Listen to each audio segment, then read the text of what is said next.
Listen, I would some very unique stuff in this session. She was able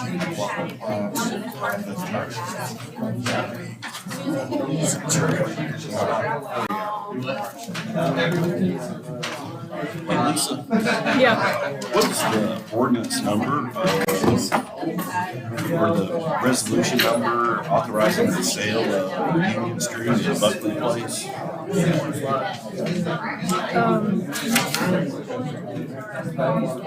2358. 582.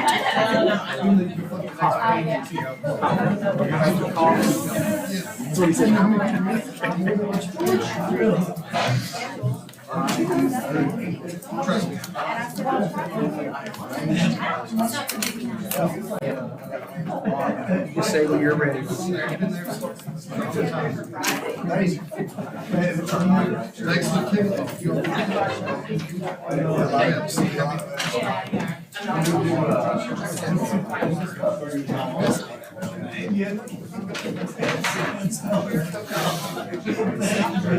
You'd be surprised.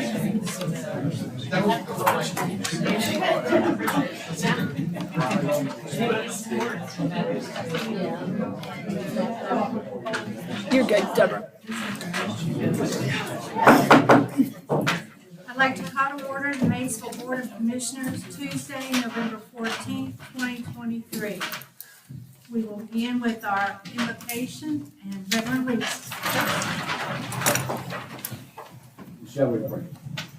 Father, as we come before you, we are in a season of thanks. We thank you for this great community. We thank you for this great country and the freedoms and the privileges that we have.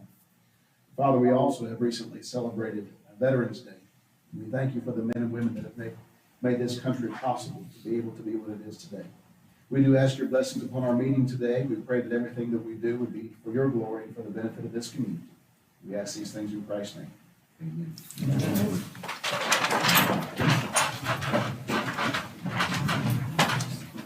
Thank you, Reverend Reese. Roll call, please. Commissioner Brammer, Yes, ma'am. Commissioner Cartwell, Yes, ma'am. Commissioner Wood, Here. Commissioner McKay, Here. Mayor Cotterill, Yes, ma'am. City Manager Wallingford, Here. City Clerk Dunbar, Here. City Attorney Cottle, Here. Comptroller Radasta, HR Director Rose, Project Coordinator Horde, Here. Public Works Director King, Here. Police Chief Palmer, Here. Fire Chief Doyle, Here. Interim Utility Manager Spence, Here. Planning and Zoning Administrator Larger, Here. Building Inspector Fawcett, Codes Officer Brooks, Here. Tourism Director Bailey, Main Street Director Reese. Here. Thank you. Minutes of the October 12th, 2023 meeting and department reports. I move that they be accepted. Second. Roll call, please. Commissioner Brammer, Yes, ma'am. Commissioner Cartwell, Yes. Commissioner Wood, Yes. Commissioner McKay, Yes. Mayor Cotterill. Yes, ma'am. Public announcements and updates. Ladies, do you all have any, Caroline, Caitlin, anything you want to update real quick for announcements? Well, we won't see each other, I don't believe, before Thanksgiving. No? Okay, so don't forget, yes, everybody will go shopping after Thanksgiving, the day after, but the day after, the Saturday is Small Business Saturday, where we try to encourage people to shop local, whether it's downtown or our local shops, around, up on the hill or what have you. Downtown as well, we have horse rides from 12 to 2. The Lee House is opening up for Christmas treats and cocoa and cookies and pictures with Santa and the Grinch that help benefit the Humane Society of Buffalo Trace. So, and it's far less stressful than going to the big store. So come downtown on the 25th of November. I don't think we'll see anybody before the Christmas parade as well. So we have that on December 1st. The Limestone Park will have a Christmas market from 4 to 9 with holiday performances. And then the parade will be at 8 p.m. 6:30. 6:30. Ooh, a little late there. And then the next day is going to be Frontier Christmas, December 2nd from 10 to 5. And then also before we see you again, we'll have the Jingle Jog, which is down at Limestone Park on December 9th. Well, go ahead, That's Dave. the Grand Marshal, yeah. Yes, the Grand Marshal is we are honoring the Maysville Rotary Club for their 100 year of service to Maysville. Okay, thank you. Maysville Mason County Arts Commission is selling a calendar, 2024 calendar. They've collected photos from all over the county from local people. It costs $15, which is great stocking stuffer, great to mail to people. It's available at Lasting Impressions, Merle Norman, Eat Gallery, Gateway Museum, Cox Building Tourism Office, City Hall, and Orvag in Old Washington. There's a lady here.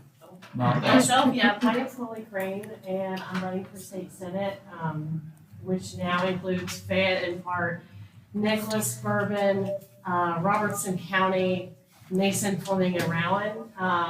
The folks that you might know, instead of myself, my grandfather was Bobby Crane, and he owned Crane's Tobacco Warehouse in Maysville.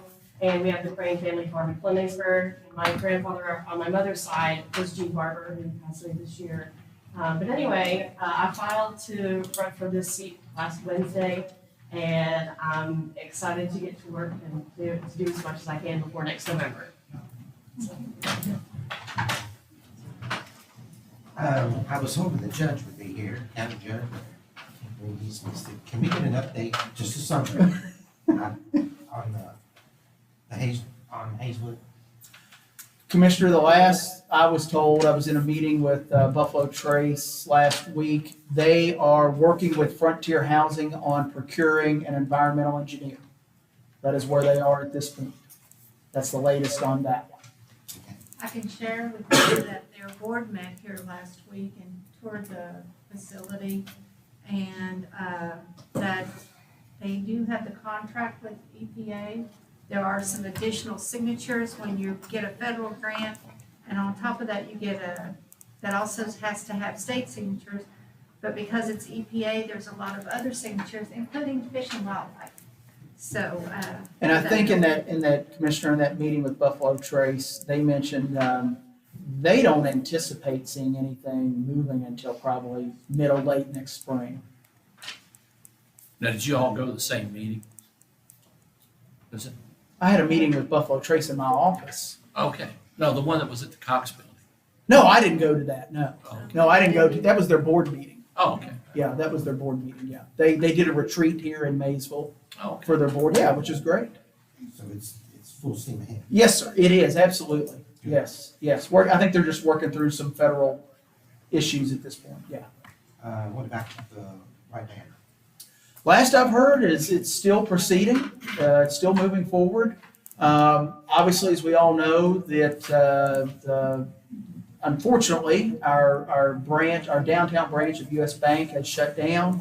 And, I don't know what impact possibly the sale of that building might have. I know the parking lot is a separate parcel, so, we obviously have an agreement with the hotel group on parking spaces in our lower McDonald Parkway parking lot. Right. So, there could be some moving parts there, depending on what happens with that So, building. as far as you know, the project is still going. Yes, If you want to hear from Shane Nome, he is hosting a seminar on the White Manor Hotel this Saturday, November 18th at 10:30 in the Kentucky Gateway Museum Center. oh, good, So he will actually be in town good. and hosting a seminar on the history of it and their plans. So if you guys want more information, What time? it is at 10:30 this Saturday, November 18th. Good, At the museum. Yes. fantastic. Thank you, Caitlin. What else you got? Commissioner?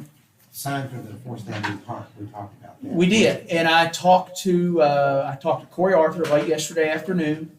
He has done some test runs on the sign, but he hasn't done it on the material he would use because it's a little more expensive than using OSB or particle board or whatever to try it. So what I asked him to do was get with me, let me know what material you will actually use.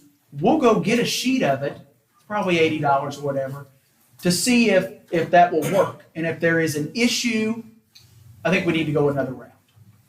Which there's plenty of other sign companies we could utilize, but we thought this was a really good partnership with with the kids in the community to let them create the sign. So I should know more in, hopefully today or tomorrow. Can you keep me in the loop? Absolutely. Sure. Sure, sure. And my last thing, and I know, is, David, would you be responsible for reaching out to CSX on the railroad crossings? They're getting pretty bad shape up these days. They're off, he's dead. Yeah, They're terrible. we've talked to them Several times. several times about it, but I'll bring up that you guys question that, Yeah. see what. Have you been up see there? what Have I you gone across Wood Street and all Carmel, Carmel and Commerce. all over that? Carmel. Wood Streets. Okay. Oh, I So thought you're you- aware of it then? Yeah. Yeah, Okay. It's been a while back when I talked to you. And we'd already yeah. confronted them about it, yeah. I'll do it, I will do it again. I mean, some of the They're dangerous. They're rails are not the rails, but. the wood pieces in there, yeah. Are bad, Yeah. yeah. Thank you. Thank you. And, Commissioner, did you have any others? I'll save them for next time. I want to give you just a quick update on, we have had, I'm just going to say it, we've had one hell of a year. When you look at some of the grants that we have received, we're getting ready to start soon, the Boys and Girls Club Trail, $100,000 project. We're still trying to get information on the Federal Lands Access Program grant, which is the one on the riverside. I know David has been in contact with the Department of Interior. I was in Frankfurt last week and I ran into a member who was on the committee that helped select us for the project. And I asked that individual if he could reach out and see what's going on. David and I participated in a TAP grant kickoff meeting this morning, and that is our sidewalk project from McDonald Parkway all the way down East 2nd Street. That's a $1.85 million project. The next step on that one will be a memorandum of agreement, and the state will be formulating that. And once we get that, we will conduct a public hearing, so to speak, to see if there's any comments from the public on that project. And then lastly, I've informed the five of you, we received last week our recreational trails grant, $138,000 to do a separate walking trail around the rec park lake. We're on a roll, and we're gonna keep rolling. We're gonna keep rolling. I mean, we're not stopping. We're gonna keep pushing. And these are amenities that help drive economic development in our community. Great job. We have a great staff. There's no doubt about it. Matt, how much more ARPA funds are we gonna have to repay? We're gonna have to repay? Yeah. We don't repay any ARPA funds. We received just over $2 million in ARPA money. That has to be allocated by December of '24 and used by December of '26. Okay, I noticed some ARPA funds in the check register, that's all. Yeah, well, what we're doing there is, if you all recall, we transferred some of that money to the utility department to be utilized for utility projects. Okay, Yeah, that's what that's for. all right, Yeah, no, we don't plan on giving any of that back. okay. We'll use it. We'll definitely use it. Anything else? No, ma'am, I don't have anything else. Thank you very much. Appointment lieutenant in the fire department. Okay, we have a memo from Fire Chief Kevin Doyle to City Manager Matt Wallingford, Mayor Cotterill, and the City Commissioners. Jared Appleman recently completed all requirements to be promoted to fire lieutenant. Jared has excelled as a firefighter, paramedic, and has the drive and leadership skills we are looking for to manage our department. He holds IFSAC certifications for Firefighter 1 and Firefighter 2, Fire Instructor 1, and Fire Pump Operator. I highly recommend Jared's promotion to Fire Lieutenant. So moved. Second. Roll call, please. Commissioner Brammer? Yes. Commissioner Cartwell? Commissioner Wood? Yes. Commissioner McKay? Mayor Cotterill? Yes, ma'am. Mayor, Jared is in the room.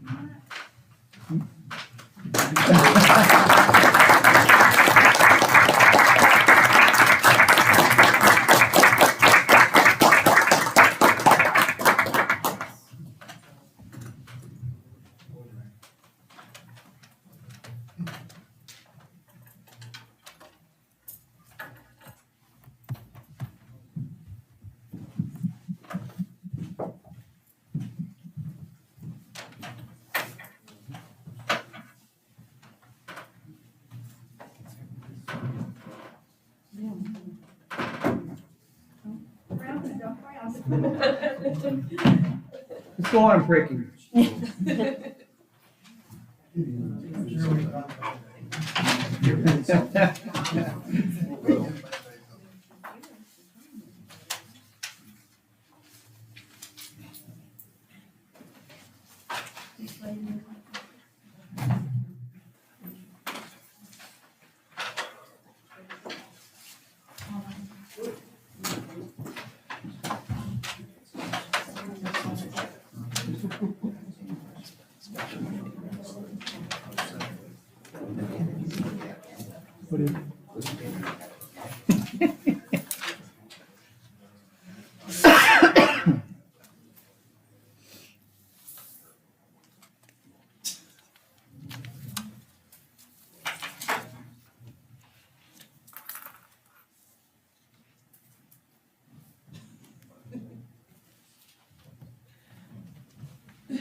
Thank you, guys. Jared, congratulations to you. You do a great job. Steve? Well, I've been here for about 5 years. Not from Maysville, but Maysville is my second home. I'm very thankful and honored for the opportunity. Short and sweet. You do a great job. You do a great job.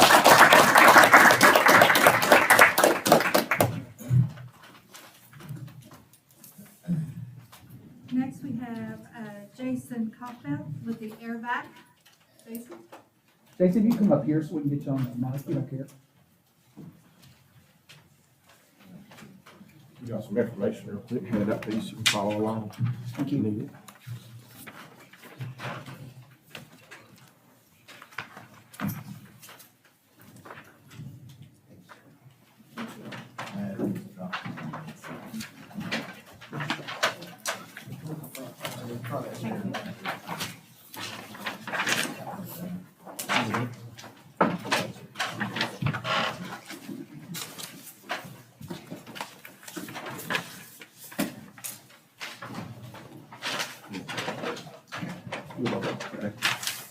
Sorry, take me just a second to get out of the hand of that one.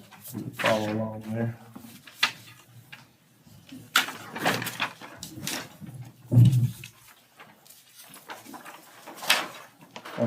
Anyone else need any of this stuff? There you go. Go to the next one. Yes, sir.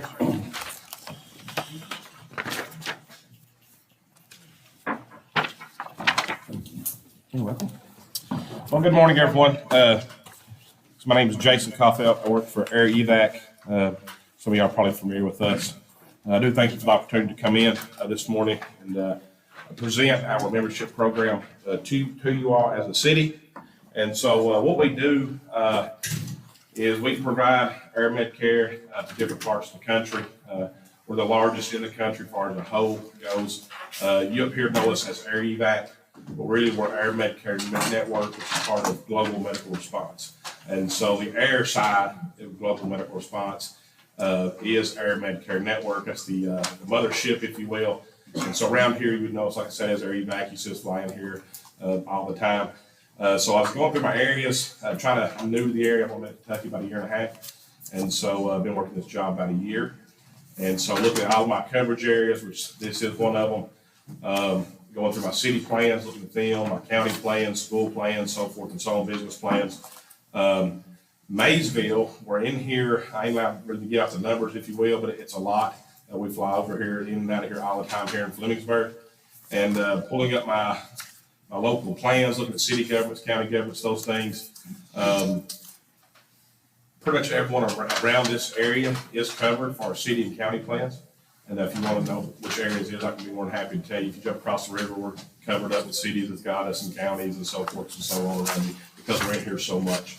And so what the actual membership plan does is it allows for when a person flies that there's no out-of-pocket expense for that person. And so not only does it just cover that person, these memberships are a household membership. So it's not necessarily a kinship membership, if you will. If you have, I'll always use this analogy, if you have 4 or 5 family members in one house, you got your old high school buddy shoving the basement who's on hard times, he would be covered just like your family's covered. And so there's no limit on flights. Hopefully you don't ever have to use this. But unfortunately, it's used every day in this area multiple times, sometimes as well. And so that's pretty much what it is. It's just a membership that allows for the customer to not have out of any pocket expense. And so what we offer is several types of plans that you can give to your employee. And so my heart lies, I like doing city plans and government plans, and I can deal with first responders. I come out of law enforcement for years. I was fire, started out in EMS and fire, and done that for many, many years. Started out in the military, come home, was looking to find something to feel that adrenaline rush. Got into EMS and fire, and done that for many years. And I was recruited over to the dark side of law enforcement because of my military background. And I've done law enforcement and stuff like that for years, SRT and all that good stuff. And then I got picked up by the Department of Defense. I contracted for them for a little over a decade. And then I moved up here. For some reason, I'm a pastor of church over in Northern Kentucky, so that's what I'm doing in Kentucky. And so I seen this job open, and I was like, I like that. I've been there. I've put people on helicopters in small towns, my friends, so forth and so on. And then they come back 4 or 5 months later and thank you for saving them, so forth and so on. Then they're holding a big bill. And I couldn't help them. I work for local EMS. I couldn't do anything about their finances. And so we found out where I'm from that Air Evac, which was the one we was using, had this membership program. So it spread like a wildfire in my hometown. I come from a very small, poor area in Tennessee. And so it spread. It just spread. And everybody just picked it up. County governments, everybody grabbed a hold of it. And so when I seen this job, I grabbed the opportunity because I knew I could help people and still stay around my roots of emergency services at some extent. And so dealing with city governments and county governments, that allows me, I said my heart lies toward those guys, that allows me to maybe try to help them a little bit. And so what the city can do, or county governments, what they do is they pick these up, and as far as on your end, how it would work, as far as a pure benefit to your city employees, from anyone, all the way down, every city employee, all the way down to, the custodian, if you will, is to allow them to be able to have access to air care at no out-of-pocket expense to them. And the way we do that is by offering 3 different plans. The first plan is a group full. Now, with the city or government or business, we sell this to factories and foundries, just like we do county governments and school systems and things. The group full it's multi-year. You get 1 year, 3 year, 5 year, and 10 year.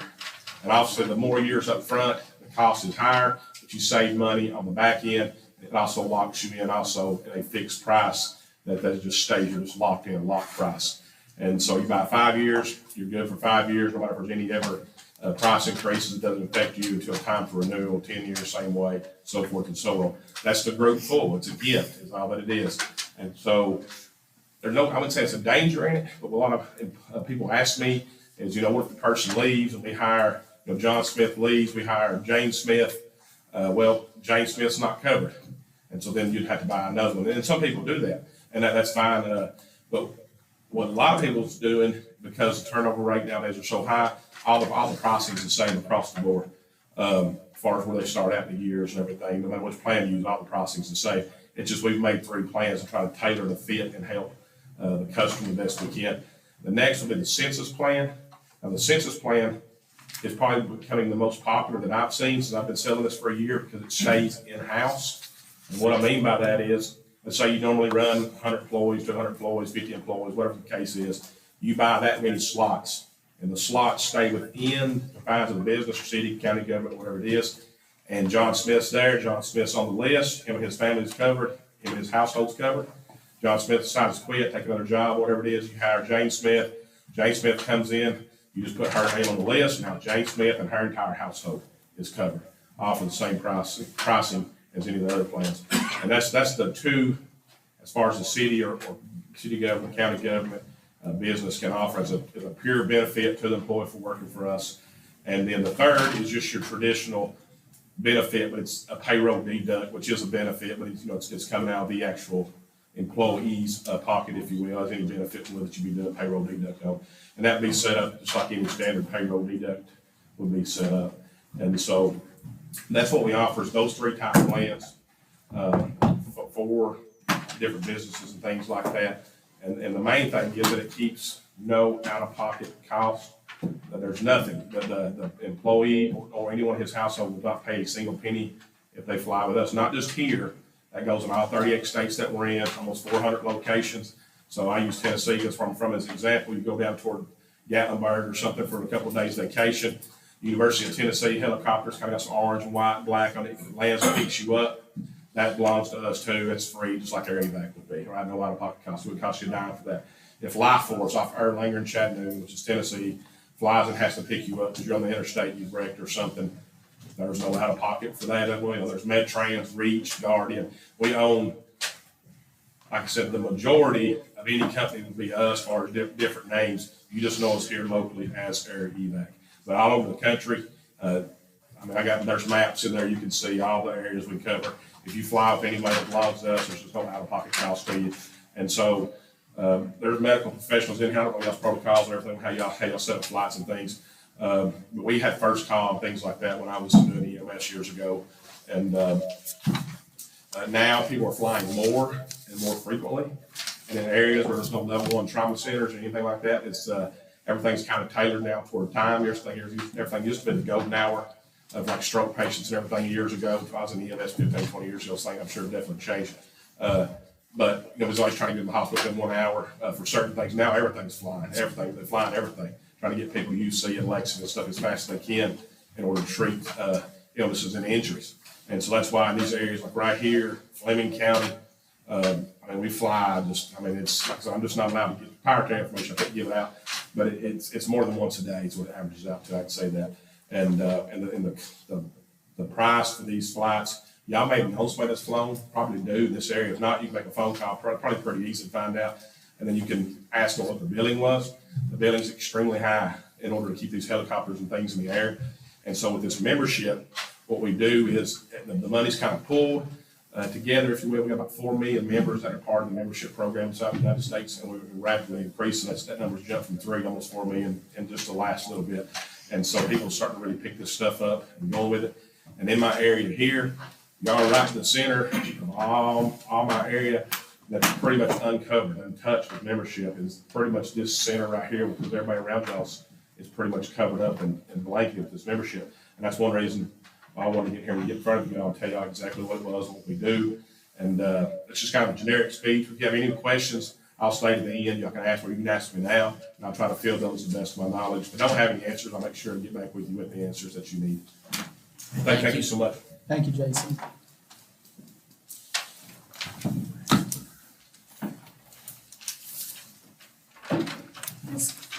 Discussion, recycling update. Okay, so recycling out at Public Works has been going really well. We're not seeing trash, debris, nothing like that. What I'd like to do is every 2 weeks when they're dumped, we have 15 containers out there, and they're not being filled up, and we're not seeing trash. We reached out to Rumpke to see what the costs would be. I'd like to see how things go towards the end of the year, particularly through the holidays, because we'll probably have a little uptick in recycling. I'd like to remove 5 of the dumpsters out there. That would take our cost from roughly $37,500 a year down to $25,000. And back when we were doing curbside, we were probably spending about $18 to $20 when we were doing curbside recycling. I did reach out to the judge executive again about the possibility of the county going back to sorting. And he tells me that is most likely not going to happen, because I would love for us to get back to the curbside.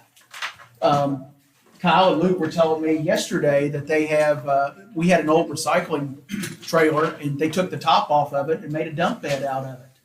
Would be perfect to utilize for curbside. We just don't have the people out there at the recycling center to sort it. And that's the issue, because what the judge told me was Judge Peffer surplused the sorting machine back in 2020, I believe. And so they don't even have that, and they're having trouble with getting inmates out there to sort. They just can't. I would love for us to go back to that, because I think that was a great service to our citizens, and we have the means to be able to do it. We just don't have the ability to sort the material. So, on a positive note though, if he was to ever. We could do it. We could do it like that. Yes, absolutely, we could. Yeah, Because I really think we should. I agree. 100%. 100%. There's just no way to sort the material. That's the problem we're having. Yeah, I think it'd be great to be able to go, and we do. We have the means to be able to go back to that. Would it be possible to find a location that could sort it, and we transport it there? I know it's gonna cost. No, us money. You got that? Let's look into that. Okay? Yeah, no, absolutely, we can look into that. I'm thinking, and Luke, Kyle, you all might know, Rumpke takes the material to, is it Butler? Where they take that to? I think it's up in Ohio. Is it up in Ohio? Okay, I was thinking it was somewhere in Butler, Kentucky. Okay, but yeah, Commissioner, we can definitely find that out. Is that the nearest one? I believe so, and I believe so, but we'll look and see if there are any other facilities.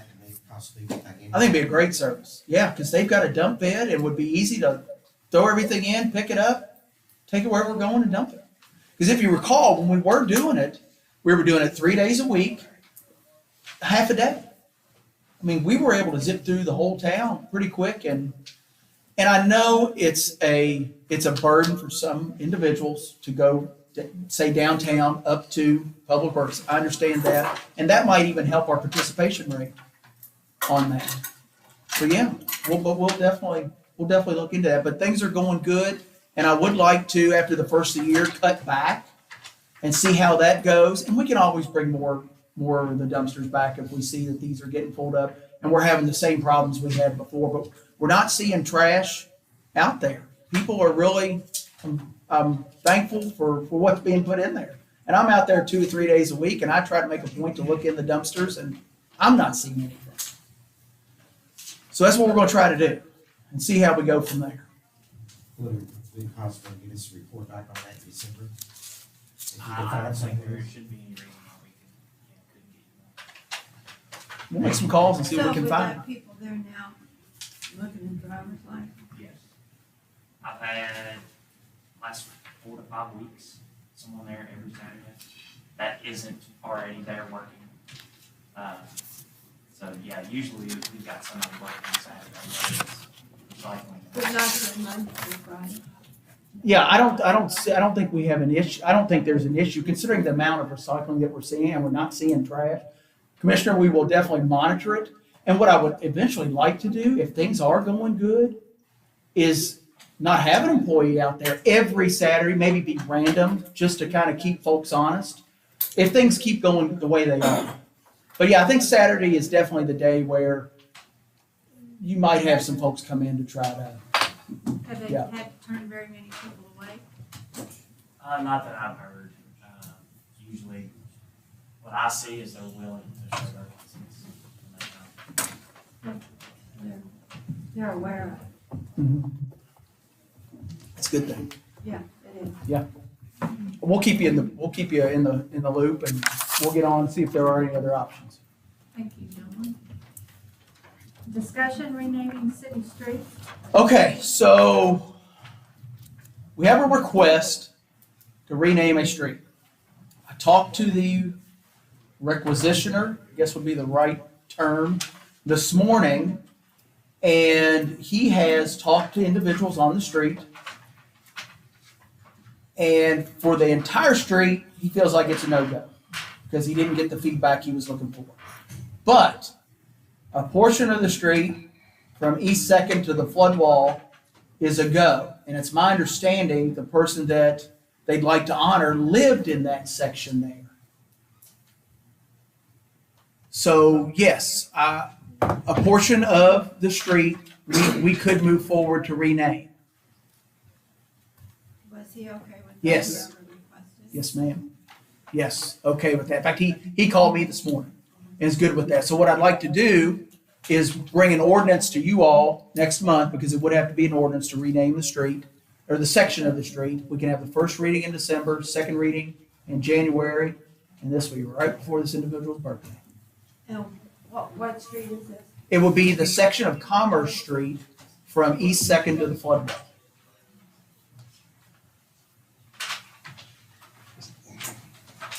Yes. Would it be possible to rename it with a brown sign instead of a destination green? Because I think they did that down in Cincinnati. I think we can. I think we can, as long as it meets the, well, and if you think about it, out in Washington for William and Bessie Way, we did one of the wood signs. Because that's what our street signs are up there. So you said a brown one, right? Well, it's brown's like a historic. Yeah, right.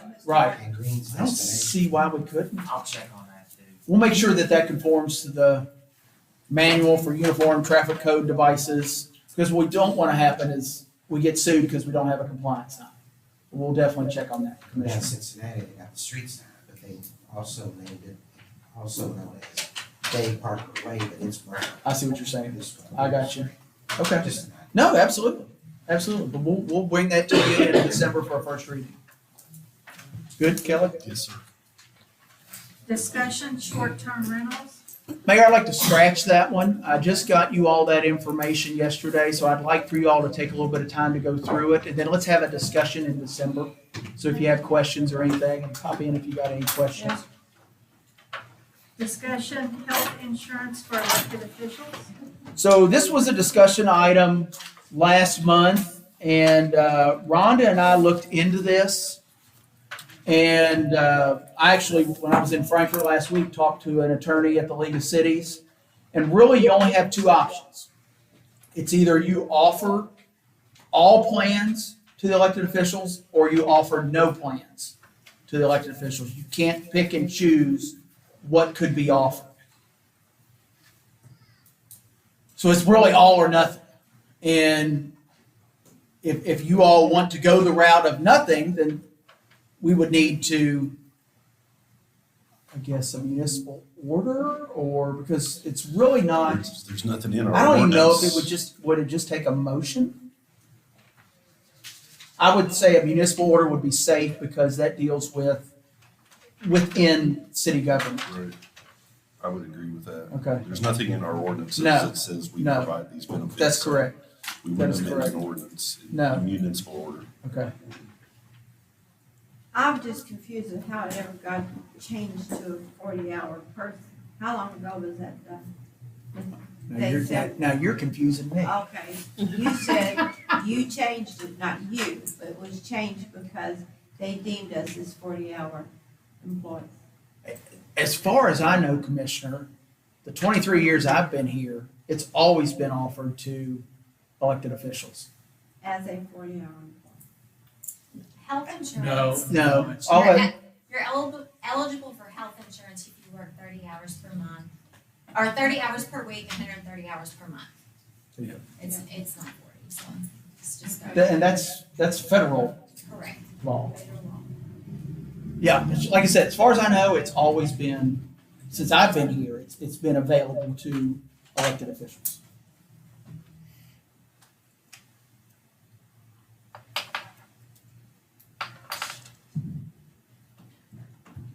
Just leave it. Hearing no Oh, no, motion. Commissioner, did you have another question? I'm sorry. I'm just gonna say I'm not a 30, I'm gonna make a motion to do that. I'm not a 30-hour person a week. I'm not. Well, I'll tell you what, hold that.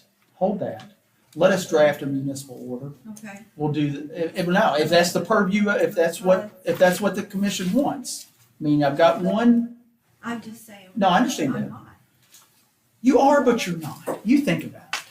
When you're out and about, how often are you on the phone? Or how often do you run into somebody at a store or something? I mean, you guys are, you're on call 24/7. Now, does that mean that you're on the phone for 30 hours, or you're talking to somebody, or we're having a meeting? I don't know.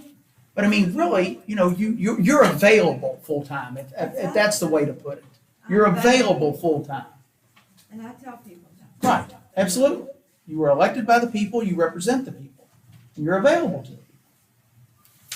I think this came up several years ago. I remember the newspaper did, the newspaper, it's probably 30 years ago, they called public officials and said, can you prove that you work 30 hours a week? And a lot of the public officials were caught flat-footed and they said, well, I don't know what you're talking about. And the tenor of the article was, well, you're listed as a full-time employee with the city, so we want to know how many hours a week you work. And it was kind of a gotcha thing. And so I remembered that. So I keep a list of my time. I have a list, I have a legal pad behind my desk, and when I spend time on city work, if I'm near my legal pad, I write it down, just to prove what I've done. Is it always 30 hours a week? No. Sometimes like in 2020, you're worrying 120 hours a week over marches and COVID and all that. Sure.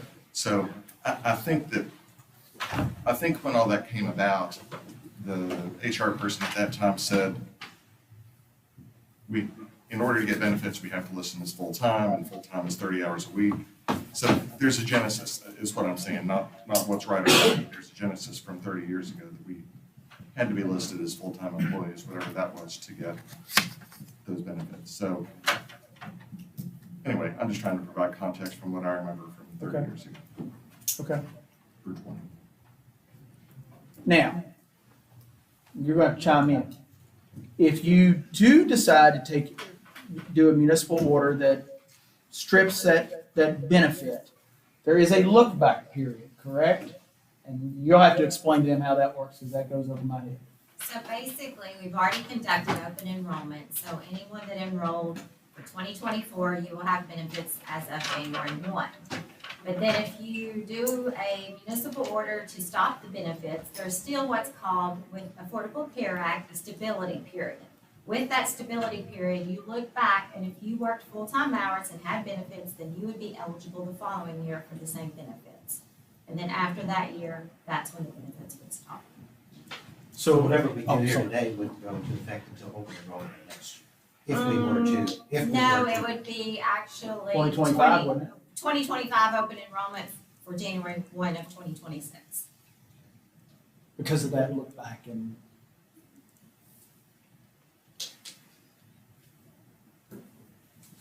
Is there a consensus on a municipal order? I believe move forward, I'll just still talk about it. Okay, all right, move forward, okay, Before we vote. all right. Yeah, oh yeah, you can have discussion and then vote on it, and votes up. So what we're saying Yeah. probably is if we vote, just for example, because I'm slow, so go ahead and be with me. So if we pass this, I know open enrollment's already closed for 2025. 24. Yeah. So, so whoever has, whatever they have up here, they have for next year. Correct. But if we pass this, you're saying that if we move forward and pass this, that they'll still have it coverage in 2026? 25. 25. Yes, sir. If they say they're a full-time. Says an employee is in a stability period as full-time and experiences a change in employment status to working part-time hours will nonetheless remain full-time for ACA purposes, the duration of the current stability period. So what it is, it's a look-back period, so how many hours that you worked, and so you're in 2024, even though you're part-time, as of 2024, you would still be eligible because of the previous years. Now, are you gonna say in 2024, you're gonna be part-time only? So that's something to consider. Well, it says that full-time experience is changed to part-time. The full-time status is kept stable for the entire stability period, regardless of how many hours per week the employee is currently working. Well, it'd be kind of difficult if somebody calls you, you've got 25 hours in that week. It'd be kind of hard to say, hey, can you call me next week? Right. Can't do that. It'd be hard to, but that's not how it happens. Can't do that. So basically, I'm not gonna, we can get this one out later, but basically, it's basically an honor system too, Correct. that you're actually working. I mean, I get it, I've been here, I've heard both sides Yeah. since I've been here, so. Yeah, I'd say move forward, we still got time to talk about it. Okay. So what? Thank you. But we do, as a city commission, have a right to make it all or none. Yes. Okay. Yes. That's what I was. Well, I mean, essentially what you would do, David, is you would make it none because Yeah. he's currently all. See what I'm saying? All right. And again, I think Commissioner McKay brought this up at the last meeting. The next commission, whether it's, when I say next commission, that next commission could be the 5 of you, can change it. Wait, you're saying it's currently Repeal. all? Repeal it, yes, thank you, Commissioner, I'm It's sorry. currently all, It's, right now? well, when I say all is you have the option to choose any of the plans that are, that's what I mean, Commissioner. You have the option to choose any of those plans. Okay, thank you. You're welcome. Motion Cleaner Water Act funds. So we had approximately, let me get my notes here, Mayor. We have approximately, Darren, you correct me if I'm wrong, $5,916 left over from the cleaner water money that we received for the grant money we received for the Kenton Station water tank project. We don't want to give that money back. Darren has talked to Cindy Ring of Buffalo Trace, and we can use that money, and you'd like to use it for a tripod. It's for a confined space entry, kind of like a rescue thing, but you can also help lower people down and they can crank them back in case they have some kind of gas odor, hit them, make them pass out. It's safety equipment. Very important. So all we would need is a motion to accept the lowest quote of $5,955.45 from MSC Industrial Supplies. So we can use that money. I hope it's got a motor on it. I'll make that motion. Well, I think you got a motion here, second by Andrew. Roll call, please. Commissioner Brammer? Yes. Commissioner Cartwell? David? Commissioner Cartwell? Yes. Commissioner Wood? Yes. Commissioner McKay? Yes. Mayor Cottrell? Yes, ma'am. Resolution awarding annual paving contract 23-56. Resolution awarding annual paving contract, whereas the city of Maysville advertised for bids in accordance with plans and specifications as follows. Annual paving advertised September 30, 2023, bid opening on October 17, 2023. Whereas the following bids were received: T&K Paving, $211,200. HG Mays Corporation, $227,550. Brown County Construction Company, $236,580.50. Whereas the project's coordinator and the city manager have recommended the acceptance of the first bid above as the best bid, and now therefore be it resolved by the city of Maysville, Kentucky, as follows. The bid of T&K Paving in the sum of $211,200 for the subject contract described above is hereby accepted on behalf of the city of Maysville.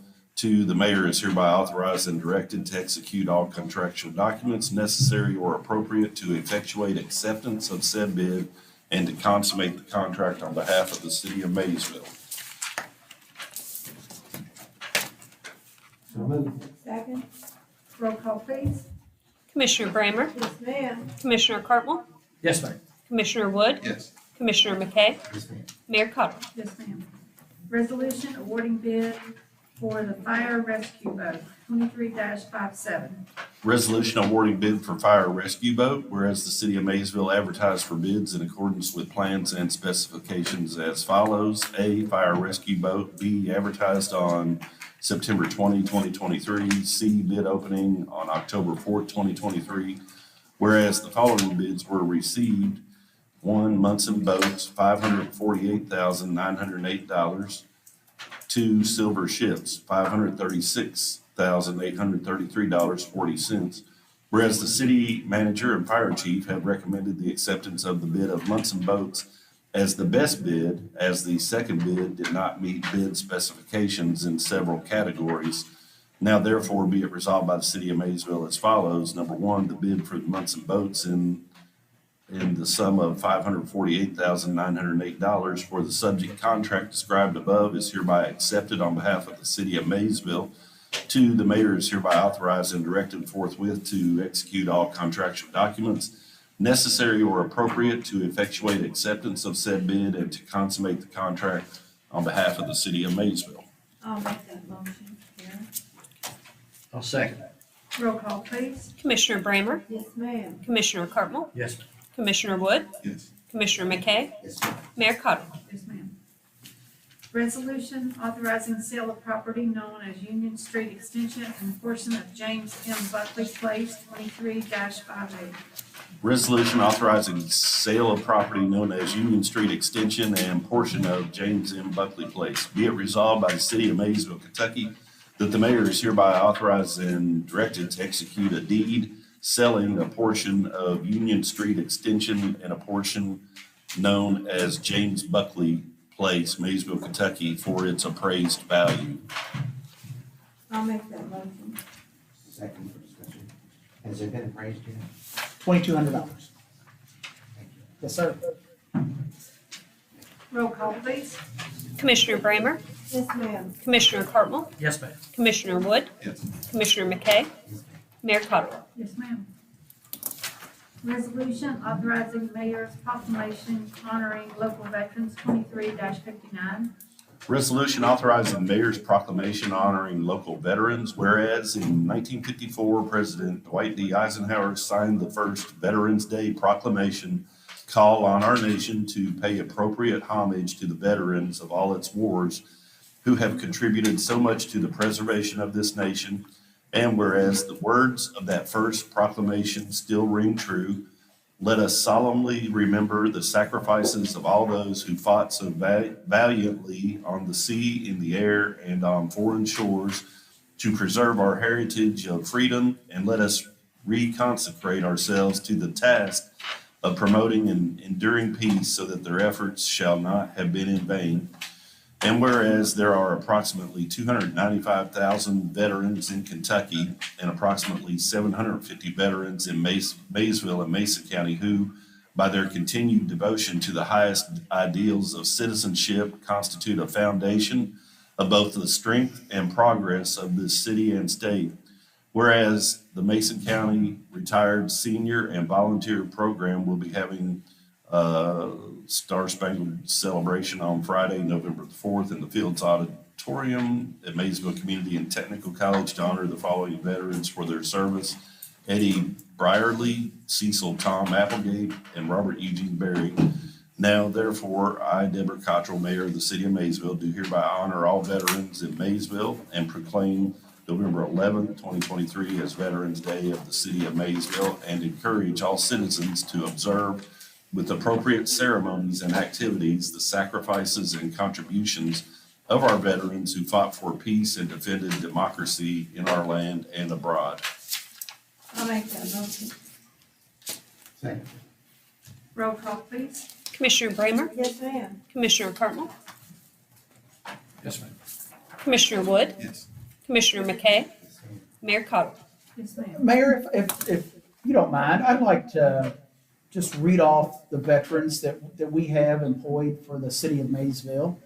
In the police department, we have Chief Michael Palmer, Sergeant E5, U.S. Army, Sergeant Eric Highlander, E4, U.S. Army, Sergeant Zach Sutton, Corporal, E4, United States Marine Corps, Detective T.C. Rice, Staff Sergeant, E5, U.S. Air Force, Detective Michael Parsons, SAE2, U.S. Navy, Officer Eric Pointer, Senior Airman, E4, U.S. Air Force, Communications Officer Kelly Thomas, Second Lieutenant, U.S. Army Reserve, Communications Officer David Mefford, Specialist 4, U.S. Army National Guard, Community Liaison Chris Neal, Sergeant, U.S. Army, Officer Sean Crump, E4 Specialist, Kentucky Army National Guard.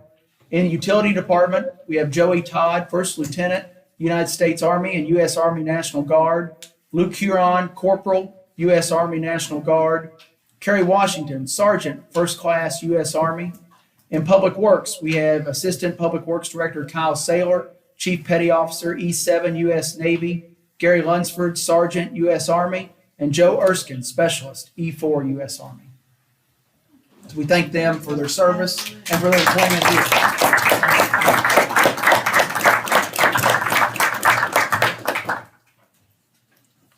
Resolution authorizing bid for the snow plow truck 23-60. Resolution awarding bid for 2500/3500 truck, whereas the city of Maysville advertised for bids in accordance with plans and specifications as follows: A, 2500/3500 truck. B, advertised on October 10, 2023. C, bid opening October 30th, 2023. Whereas the following bids were received: 1, Paul Miller, a 2023 Ford F-350 Crew Cab 4x4 diesel, $68,263. Note there, that was a late bid. 2 Dutchess, a 2023 Ford F-350 Crew Cab 4x4, $52,490. 3 Dan Cummins 2024 Dodge Ram 2500 Crew Cab 4x4, $51,508. 4 Frankfurt Ford 2024 Ford F-250 Crew Cab 4x4, $50,982.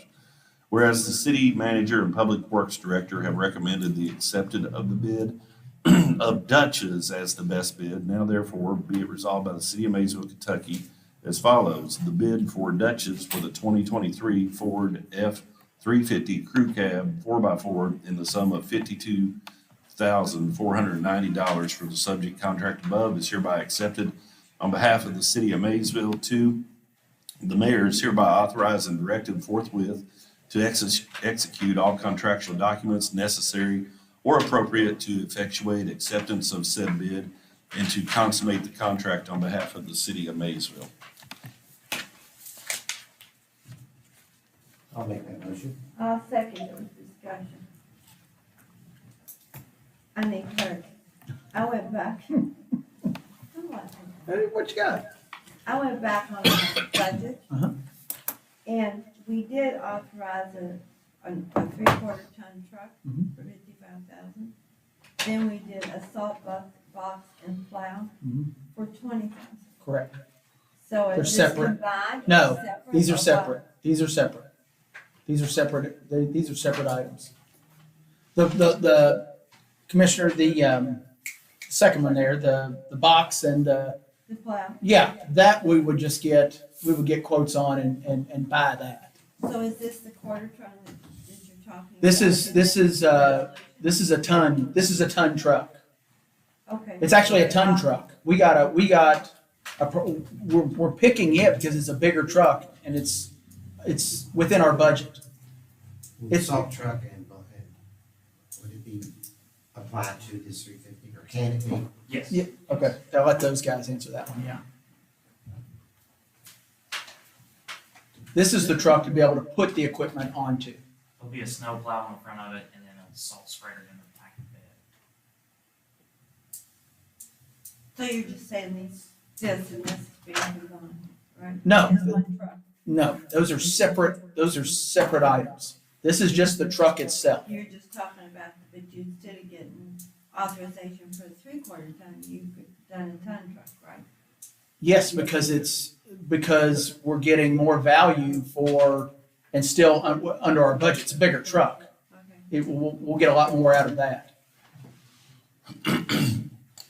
Getting more bang for your buck? Yeah. That's what you're saying? Yeah, for just $1,000 more. Okay, we approved 55,000, but this bid is 68,000. No. Okay. 52. Yes, ma'am. Okay. Yeah, it's under. Thank Yes, ma'am. Yeah, and that bid from Paul Miller actually came in Yeah. late, so it's technically thrown out. Okay, I get it now. Okay. Roll call, please. Commissioner Bramer, Yes, ma'am. Commissioner Cartwell, Yes, ma'am. Commissioner Wood, Commissioner McKay, Yes, ma'am. Mayor Cottrell. Yes, ma'am. Resolution authorizing mayor to sign the deed for the Maysville Manufacturing Property 23-61. Resolution authorizing sale of property known as 778 Arnold Avenue, Maysville, Kentucky. Be it resolved by the city of Maysville, Kentucky, that the mayor is hereby authorized and directed to execute a deed selling 778 Arnold Avenue, Maysville, Kentucky for $117,000. Second for discussion. Mm-hmm. Is this the property we was talking about in August? On your Friday note? Yes, I mentioned we were working on that. Yes, ma'am. It took a little while for Marvin was working with his bank to make sure he could get the financing and all that to pay off the. How did he get that anyway? Because that had to be after me or before me. It was in, I think I gave you a little background. It was back in 2013 when a lease agreement was signed, and all of his lease payments went basically towards a down payment of the total cost of $300,000 for the property. Yes, ma'am. Roll call, please. Commissioner Bramer, Yes, ma'am. Commissioner Cartwell, Yes, ma'am. Commissioner Wood, Yes. Commissioner McKay, Yes, ma'am. Mayor Cottrell. Yes, ma'am. Resolution authorizing a lease agreement with Bros to Bros LLC 23-62. Resolution authorizing lease agreement with Rose to Bros LLC for certain docking/mooring space at the banks of the Ohio River located in Maysville, Kentucky. Be it resolved by the city of Maysville, Kentucky, that the mayor is hereby authorized and directed to execute a lease agreement with Rose to Bros LLC for certain docking mooring space at the banks of the Ohio River located in Maysville, Kentucky for $250 per month rent for the term of the lease. I'll make that motion. Second for discussion. Yes, sir. Now, I read that lease. Now, we're going to run the electric and water lines and all that? Just They like- run separate sewer? Separate meters? Will What's that? they be paying for the utilities? Yeah, they'll be paying for it. We would do this just like we would any other, yes, they'll be paying to run that. And then they will be paying the utilities. So there'll be meters then? Electric meter, water meter? Yeah. Water, there'll be meters there, yeah, it's a separate electric service. And we'll also be doing broadband, internet down there, which will not only benefit them, it'll benefit the campers as well. Yeah, at the river park. And did I misread that, or did I read it right, where you said this is what they pay where they are now, $250 a month? $250 a month, Gary, where you're at now? Approximately. Yes. And I did reach out to an appraiser about the cost, because I tried to reach out to other entities in northern Kentucky who have boats moored there on their shores. I got no response. So I reached out to an appraiser and mentioned this price, and he said yes. He said, because what that does over time, that helps pay for additional parking and things like that. That will help pay for that cost. That's what we're looking at. And I want to thank Commissioner Brammer and Mayor Cotterill for sitting on the committee. We met, 3, 4, 5 times. And I think we did a really good job ironing out the details for this. And I think you all were, they were good meetings. And I think this will be a great asset to the city. Roll call, please. Commissioner Brammer? Yes, ma'am. Commissioner Cardinal? Yes, ma'am. Commissioner Wood? Yes. Commissioner McKay? Yes, ma'am. Mayor Cotterill? Yes, ma'am. Municipal order amending personnel manual 23-03. Municipal order amending City of Maysville personnel policies and procedure manual regarding service credit for unused sick leave and regarding police officer vacation accrued. Whereas the Kentucky Public Pension Authority has notified the City of Maysville that the KPPA has on file eligibility for service credit for unused sick leave up to a maximum of 960 hours in the County Employee Retirement System, KRS system. And in order to have the city policy match the KPPA policy, and whereas the City of Maysville wishes to amend its policies and procedures regarding service credit for unused sick leave and also vacation leave credits. And whereas the City of Maysville personnel policies and procedure manual needs to be amended to allow for said changes. Now therefore be it ordered as follows. The City of Maysville personnel policies and procedures is amended to include the following. Section 112.05, termination, reinstatement, retirement. Upon termination of employment, employees will not be paid out for any unused accumulated sick leave. All service credit, including accruals, shall be extinguished upon termination, acceptance of resignation, or retirement. Employees rehired or reinstated by the city shall be deemed as a new employee. Any employee that began participation in CERS/KRS prior to January 1, 2014, and is separating employment for retirement purposes shall receive service credit for unused sick leave up to a maximum of 960 hours in the County Employees Retirement System, CERS/Kentucky Retirement System, KRS. The total number of service credit days will be based upon the member's unused sick leave hours and hours worked per day. Any employee that begins participation in CERS/KRS after January 1, 2014 is not eligible to receive service credit for accrued sick leave hours at the time of retirement. Section 111.01 entitlement. Regular sworn officers shall be entitled to vacation in accordance with KRS 95.495 and will receive paid vacation leave per calendar year in accordance with the following schedule. Continuous service period upon hire, earned sick would be 15 days. Continuous service period, 13 months to 180 months, 15 days. 181 to 240 months, 20 days. 241 months and over, 25 days. So, Yeah, go ahead, David. Go ahead. No. I was gonna ask for a motion and a So second with discussion. so moved. Yes, please. Okay, thank you. Discussion. Can you say discussion? For discussion. Yeah, well, what I wanted to point out to you is this municipal order just deals with the 960 sick hours and the 15 days of vacation for police. Before you vote on this, I do want to discuss one other one with you. I think I mentioned in my email to you that we were approached by some public works employees when we did our annual insurance meeting with every department. And they brought up incentive pay for holidays and holidays only. So I'm gonna explain this to you as easy as I can, and if I screw it up, you feel free to chime in. Currently, let's say a holiday falls on a Friday, okay? We have an employee, a non-exempt employee who's hourly, who works Monday through Thursday, 8 hours. That's 32 hours physically worked. Friday is a holiday, so they get 8 hours of holiday pay. They're at home with their family, they get 8 hours. It gives them their 40 hours, okay, for the week. Keep in mind, they physically worked 32 hours, okay? So let's say that holiday, we have, let's say it's Memorial Day, 4th of July, we have bad storms that come through and we've got trees all down in our subdivisions. So Luke gets a call, Public Works, some employees have to come in. Let's say they physically work 8 hours. So they would get their 8 hours of holiday pay, which is them sitting at home with their families. And then currently, if they come in for 8 hours, they would get 8 hours of straight pay. What they're asking is, and again, keep in mind, this is holidays only. For the time they come into work, instead of being straight time, to be time and a half. Does that make sense? Yeah. Okay. You're just saying if it falls on a holiday and they gotta come in, that's what you're gonna get paid. Yes, Anything other than that, correct. okay. Correct. Chances are, and anything other than that would be just straight overtime.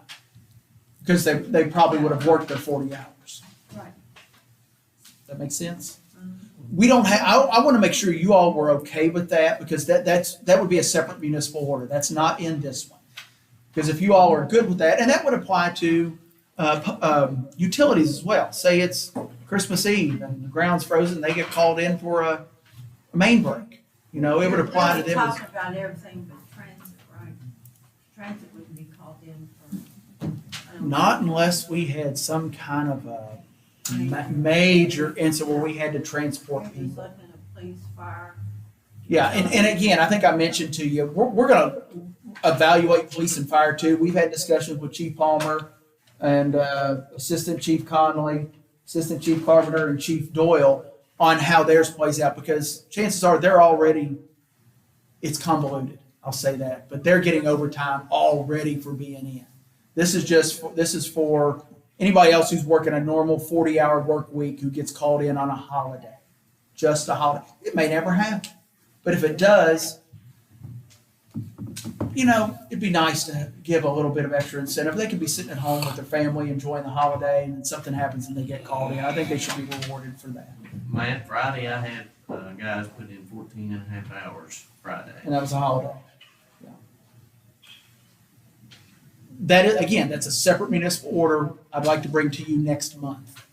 This one you're voting on is only for the 960 sick hours and the 15 vacation days for police department. Do you have any questions? Well, that 960 is statutory. It's with KPPA. It's on file with them. It's been on file with them since 1984. Okay, all right. Commissioner, do you have a question? Commissioner Brown? Was it necessary they came in or they just had to work that day? And they had a water main break out. Was that on 11? That's what I'm Yeah. asking. And then had another one down on Flatport later on.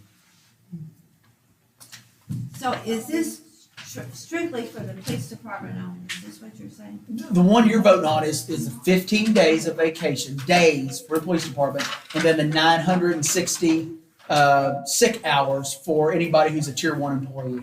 That's anybody. You get that right? Rhonda, is that correct? Okay. We don't, we shouldn't have that many tier 1 employees. Not too many.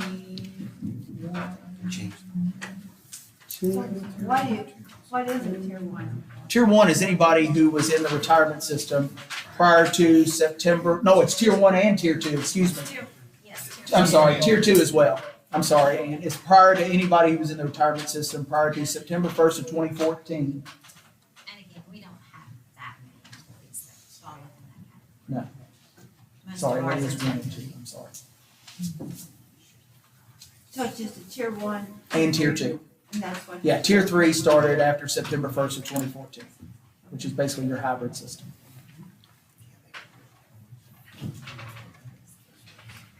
Any other questions?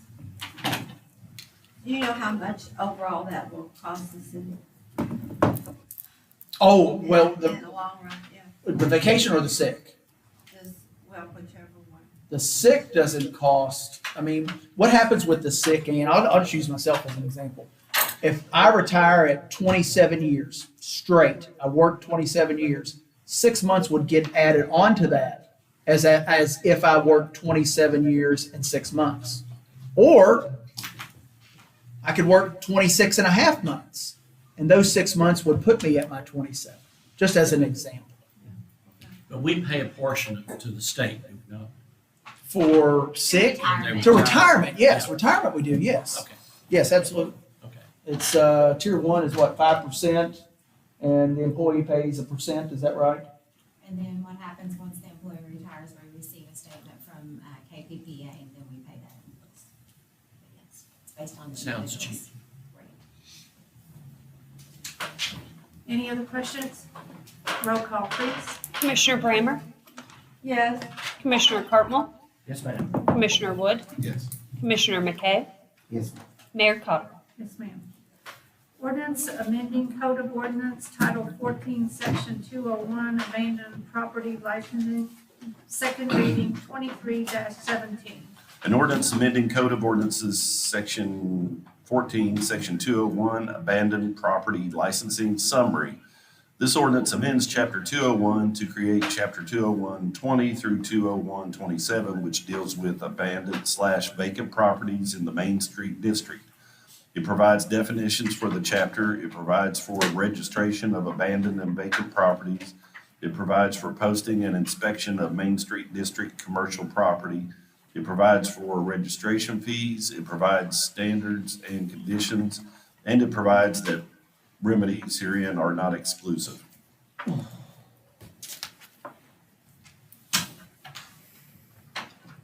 so moved. Second. Roll call, please. Commissioner Brammer? Yes, ma'am. Commissioner Cartwell? No, ma'am. Commissioner Wood? Yes. Commissioner McKay? Yes, ma'am. Mayor Cottrell? Yes, ma'am. Ordinance amending Code of Ordinances, Chapter 240, Mobile Food Units, second reading, 23-18. An ordinance amending Code of Ordinances, Chapter 240, Mobile Food Units. Summary. This ordinance amends Chapter 240, Mobile Food Units to require applications for food truck licenses to be submitted to Planning and Zoning Administrator instead of the Codes Enforcement Officers. It reduces the application fee from $50 to $25. It requires proof of an occupational license. It requires written permission from a private property owner if applicable. It changes the permitted locations and times for mobile food unit, and it changes the regulations for mobile food units, making them more accessible to the public. I'll make that motion. Second. Roll call, please. Commissioner Brammer? Yes. Commissioner Cartwell? Yes, ma'am. Commissioner Wood? Yes. Commissioner McKay? Mayor Cottrell? Yes, ma'am. Ordinance creating allowance and process for eminent domain, second reading, 23-19. An ordinance creating allowance and process for Eminent domain in the city of Maysville, Kentucky. Summary, this ordinance creates chapter 204 of the city of Maysville Code of Ordinances, which sets forth the allowance and process for the exercise of the city of Maysville to use eminent domain to acquire blighted and deteriorated properties. It sets forth the definitions of blighted or deteriorated properties. It sets forth the process of acquisition of blighted property by the city of Maysville, including a certification of blighted deterioration and notice to the owner, and it allows eminent domain proceedings by the city of Maysville, Kentucky, pursuant to KRS Chapter 416.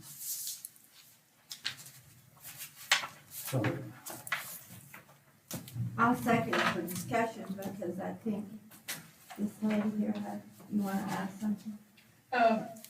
Yeah. I don't have a team of employees and a lawyer behind me, and it's basically my opinion, but, from my experience with the city of Maysville, I think this is just gonna be something else that's just gonna be used against people, and,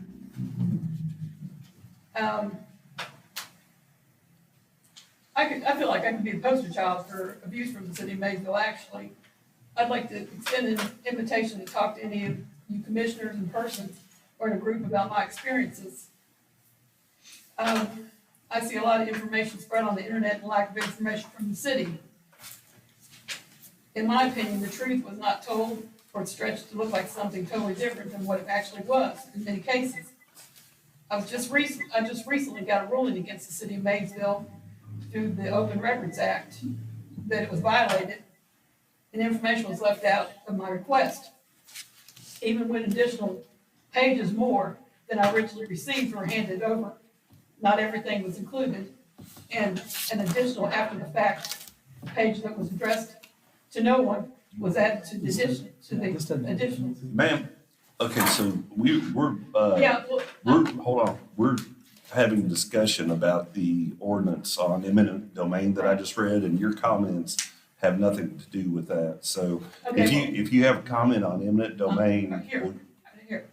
I would hope that we would all want the best for the city, but in my experience with working with the city, until these things are straightened out and ethics and honesty are shown and the city employees do work for us, there will be another tool of use. And my suggestion is maybe they look into the ethics standards and rewrite them. And I don't see that it's going to benefit. I've read up on it, and mostly is used against the poor people and the elderly. And I think that both of them are already struggling. Just to clarify how this process would work, and again, I'm no expert on this process. We have not done this. If we are having issues with a dilapidated or an abandoned property, that property would have to be certified by the Vacant Property Review Commission, which is also known as the Code Enforcement Board. The owner of that property would be given 90 days to make the necessary improvements. The owner can ask for an extension of another 90 days. If no improvements are accomplished on the property, what we would do is we would petition Mason County Circuit Court for eminent domain proceedings. And what would happen is the circuit court judge would appoint commissioners who would go out and appraise the property. They would appraise it. They would come back and say, if the city is to take this property, you owe to the property owner this amount of money. So whatever the fair market value is determined by an appraiser, in order for us to take it as a taking, we would have to compensate that property owner for that amount. So let's say we do that. At that point, we would be able to turn around and sell the property and get it into the hands of somebody who would bring it up to the specifications we require. And in that contract, we would put in there that if you don't bring this up to the specifications we require, that property in X amount of time reverts back to the city of Maysville. So yes, there would be compensation with eminent domain. Again, it's just like if we were trying to obtain property to build a new road, we would have to pay for that property at what it's assessed at by certified appraisers or appraisers that are nominated by the circuit court judge. Can you share an example that would fit into severity enough to use this ordinance?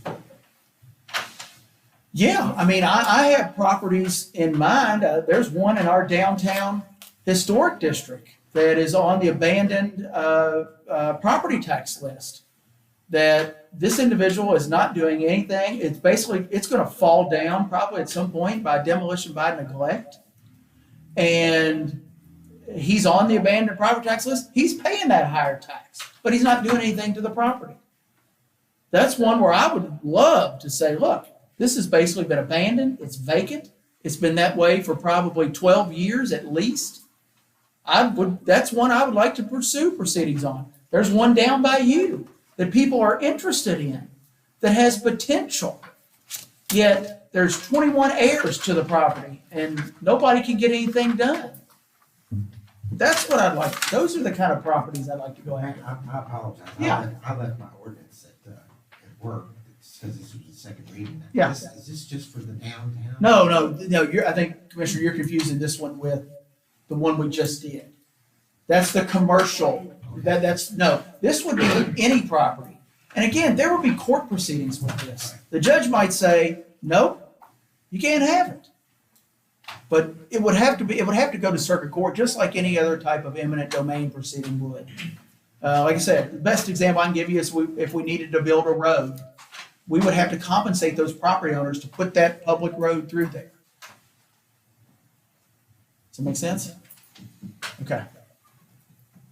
Any other questions or comments? Roll call, please. Commissioner Brammer? Yes. Commissioner Cartwell? No. Commissioner Wood? Yes. Commissioner McKay? Yes, ma'am.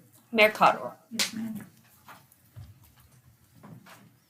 Ordinance amending historic overlay district code of ordinance 320.409, second reading 23-20. An ordinance amending Code of Ordinances, Chapter 320.409. Summary. This ordinance amends the official land use management map to extend the current Old Washington Historic Overlay District to encompass the property known as Federal Hill, a two-story brick residence surrounded by a 5.008 acre lot, and the Marshall Family Cemetery located on 0.75 acres within the boundary of the 5.008 acre lot, totaling 5.758 acres. So moved. Second. Roll call, please. Commissioner Brammer? Yes, ma'am. Commissioner Cartwell? Yes, ma'am. Commissioner Wood? Yes. Commissioner McKay? Yes, ma'am. Mayor Cottrell? Yes, ma'am. Matt, Yes, can ma'am. I make another public announcement? Public announcements on that. I would just like to extend condolences to Commissioner Yeah. Wood and retired Judge Stockton Wood and the entire family on the passing of his mother, Miss Betty. Thank you, Mayor. Yeah. We do too, Andrew. Thanks, Commissioner. Closed session pursuant to KRS 61.8101B, deliberations on the future acquisition or sale of real property, discussion of proposed pending litigation, and discussions which might lead to the appointment, discipline, or dismissal of an individual employee. I'll make that one.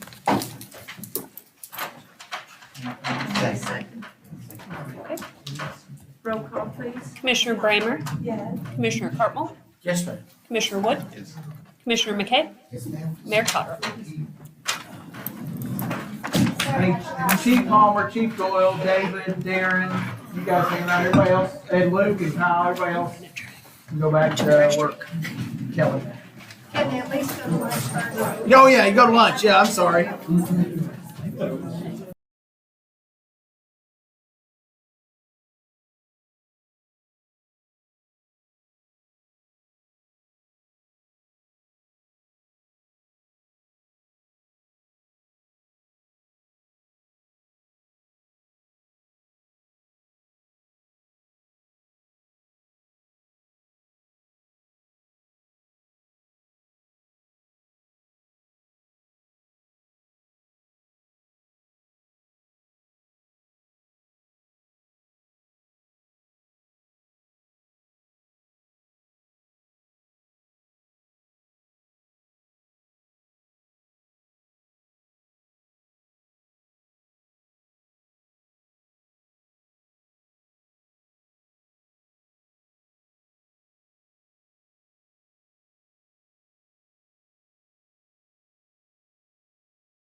entertain a motion to have a meeting come back. I'll make that motion. Second. Roll call, please. Commissioner Brammer? Yes, ma'am. Commissioner Cartmell? Yes, ma'am. Commissioner Wood? Commissioner McKay? Yes, ma'am. Mayor Cotter? Yes, ma'am. Appointment, Public Works and Utility Department. Carol, what you have? Okay, I have a memo from Darren Spence, interim utility manager, to Matt Wallingford, city manager. The utility department currently has a vacancy for a water plant operator. After careful consideration, I would recommend that Caleb Gruber be hired to fill this vacancy. Caleb has worked in related positions similar to the work we perform at the water plant. He has a solid work ethic and has met all of the hiring requirements for the city of Maysville. I respectfully request that Caleb Gruber be hired as a water plant operator. I feel he would be successful and greatly benefit the city of Maysville and the utility department. Entertain a motion. I'll make that motion. Second. Roll call, please. Commissioner Brammer? Yes. Commissioner Cartmell? Yes, ma'am. Commissioner Wood? Yes. Commissioner McKay? Yes, ma'am. Mayor Cotter? Yes, ma'am. We have nothing? Yes. This memo is from Luke King, Public Works Director. I would like to strongly recommend Mark Brown to be hired with the City of Maysville Public Works as a skilled laborer starting at the rate of 18 an hour. Mark has an extensive experience mechanically and is well-rounded in all areas of construction, formerly with the Navy and the Air Force. So moved. Second. Roll call, please. Commissioner Brammer? Yes, ma'am. Commissioner Cartmell? Yes, ma'am. Commissioner Wood? Yes. Commissioner McKay? Yes, ma'am. Mayor Cotter? Yes, ma'am. Anything else? No, that's all we have. That's all we can discuss. Motion to adjourn. So moved. Second. Roll call, please. Commissioner Brammer? Yes, ma'am. Commissioner Cartmell? Yes, ma'am. Commissioner Wood? Yes. Commissioner McKay? Yes, ma'am. Mayor Cotter? Yes, ma'am. Thank you. Thank you. Thank you all. It's 4:54. Gonna sign these.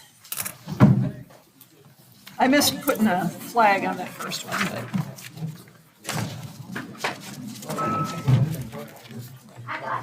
All right, see you guys later. See you, Kelly. Thank you.